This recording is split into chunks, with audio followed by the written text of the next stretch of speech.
ഒരു മാസം മുമ്പ് ജില്ലാ സെക്രട്ടറി എന്നെ ഈ ഭൂമുഖത്ത് നിന്ന് തന്നെ തൂത്തെറിയുമെന്ന് പറഞ്ഞു. ഞാൻ അതിന് മറുപടിയും കൊടുത്തു. ബെന്നി ബെഹ്നാൻ പറഞ്ഞു, അതിന് മറുപടിയും ഞാൻ കൊടുത്ു. BJPയുടെ മേഖലാ പ്രസിഡന്റ് ആരാണ്ട് എന്നെ ഒരു കീടമാണെന്ന് പറഞ്ഞു, അതിന് ഞാൻ മറുപടി കൊടുത്തു. അതിന് നമ്മുടെ വ്യക്തിത്വം അടിവറവ് വച്ചുകൊണ്ട് ആരുടെ മുന്നിൽ ഞാൻ നിൽക്കില്ല.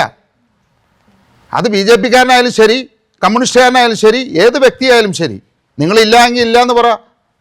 എന്നെ ആരെങ്കിലും ആക്രമിച്ചിട്ടുണ്ടെങ്കിൽ അതിൻ്റെ ഇരട്ടിയായിട്ട് 10 മടങ്ങ് ഇരട്ടിയായിട്ട് ഞാൻ തിരിച്ചാക്രമിച്ചിട്ടുണ്ട്, വായ അടപ്പിച്ചിട്ടുണ്ട്.